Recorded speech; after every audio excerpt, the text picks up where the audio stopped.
Our second video of the day comes to us from RFK Jr. During a recent event while campaigning for President Trump, he was asked what he thought about Trump as a person, and he shared this amazing story. I've known President Trump for many years, and on 2 occasions I sued him.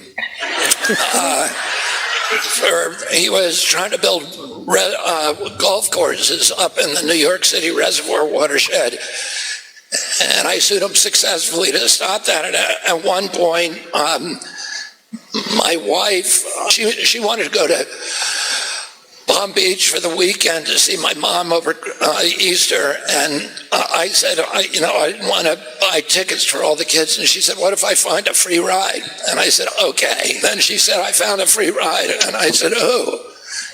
And she said, Donald Trump, and I said, I'm suing him. And she said, he told me he knows you're suing him, but it's okay anyway. And we ended up flying down with him, and I had a great time. I still sued him, and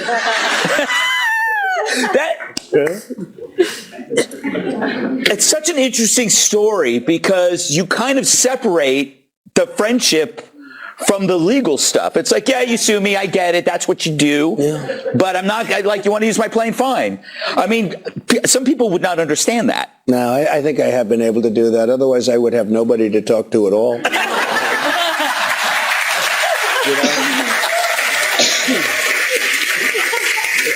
Greg, it was interesting. I endorse people, and my endorsement record is very good. But sometimes I'll endorse people that said horrible, horrible things about me. And people say, do you have any idea what he said? And I said, if I did that, I would never be able to endorse anybody, because when I first ran, everybody was violently opposed to me. So I would never be able to endorse anybody, and I like to endorse people terrible if I things. think they're good. Honestly, you weren't so good at the beginning. I believe we have the take. That's right. I'm making my move, Gutfeld. Roll it.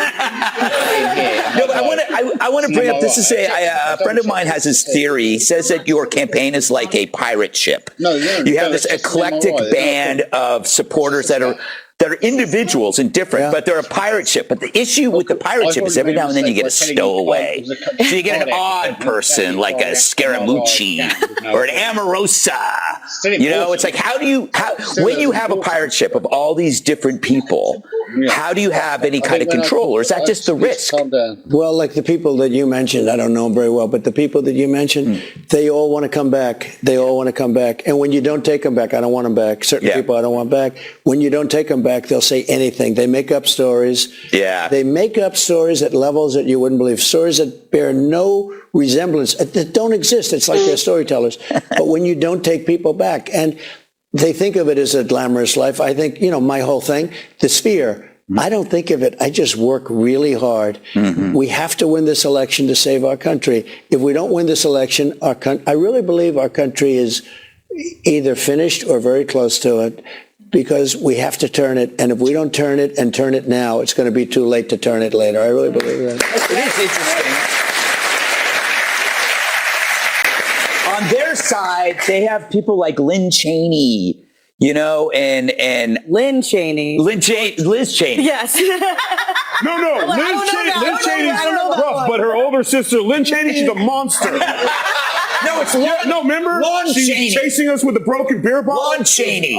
But, you have Elon Musk. You have RFK Jr. You have Tulsi Gabbard. These are all really strong-willed people. Great people. Are you saying he has a diverse cabinet? Yeah. No, we have great people. A thing just happened about 10 minutes before I walked in. The Teamsters, for many, many decades, always automatically support the Democrats. Right. This year, they refused to do it. And they took a poll, and we got 60% in the poll in the Teamsters. And they're not going to support the Democrats this year. They're going to, I guess, remain neutral. But that was sort of a big event. Nobody's ever expected a thing like that to happen. They actually took a poll of the Teamsters, of the people, the workers, the people that really do the job, and they're good. I've had many of them work for me with the concrete stuff, the frames. They put up the frames. They drive the trucks. So they just announced they're not going to support the Democrats. They're going to remain neutral. That individual poll was like 10-1 average from employees. We had a tremendous advantage with the people. And I think the people that run it Sean O'Brien, who's the top guy, is a great guy.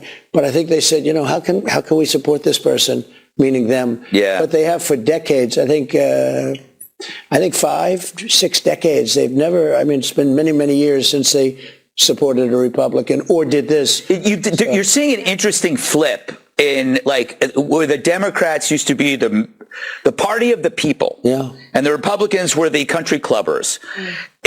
Since you came along, it's flipped. It's really interesting, and people go, but he's a billionaire. But it's a billionaire from Queens. That doesn't count.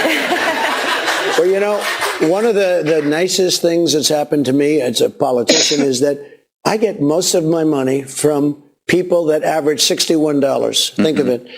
And that's never happened to a Republican before. It happens to Democrats, but it happened with Bernie Sanders. That would be the best example. But it's a tiny fraction of the money that I get. We get a lot of money from people. They average $61. And those people all vote. Those people, they get, we have some people that'll pay us like $25 a month every single month. They won't miss it. They're very committed. There's never been a Republican where that happened, too, where you get your money. It's called the small money. The small money is ultimately big money because there's so many people contributing. So, that's like a great honor for me. Yeah, I'm like that. It's something I always sign up for and then forget. Well, that's like Paramount. Can I please ask a question just because I'm never going to be allowed in a room with the president again? Sure. Are there aliens at Area 51? I'll tell you, it's a funny thing because I think that might be a question that I get more than any question. It is the craziest thing. So we have that so-called area. They consider it like a sacred area. And I will say this. I don't think I'm a believer, but I've interviewed pilots that look, I like Tom Cruise, but better than Tom Cruise.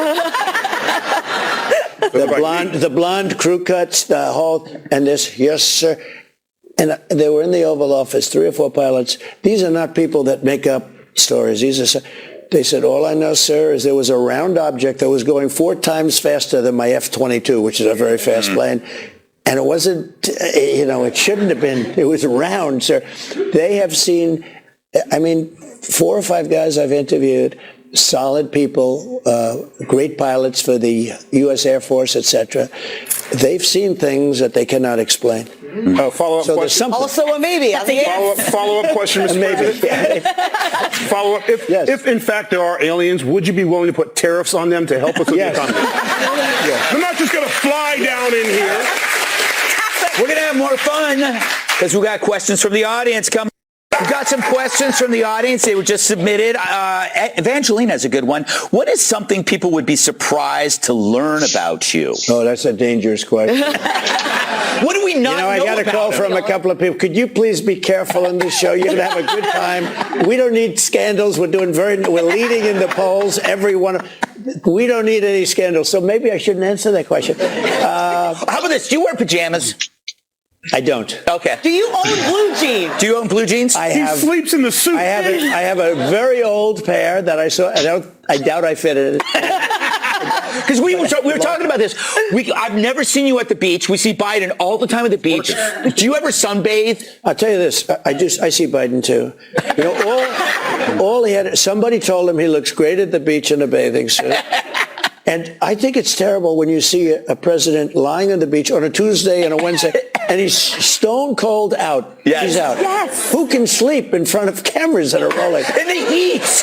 In the heat. You only sleep like 3 hours, right? Well, I don't sleep much. I'd like to sleep more, but probably 4 hours, 5 hours. Do you get a good sleep, a solid? I think so, yeah. Yeah, and nobody sleeps well. And everybody's always trying to find the answer. Well, that's the purpose of this next election, so we can sleep well again. That's the whole For me,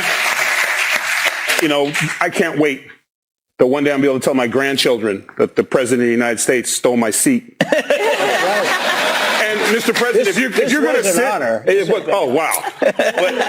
Thank you for WrestleMania 4 and 5, by the way. Yeah. Thank you very much. Yeah. But if you're going to sit in that chair, if you're going to do the Tyrus experience, you have to do it right because you are the people's champion, Mr. Oh Trump. wow! And on behalf of all the people of the United States.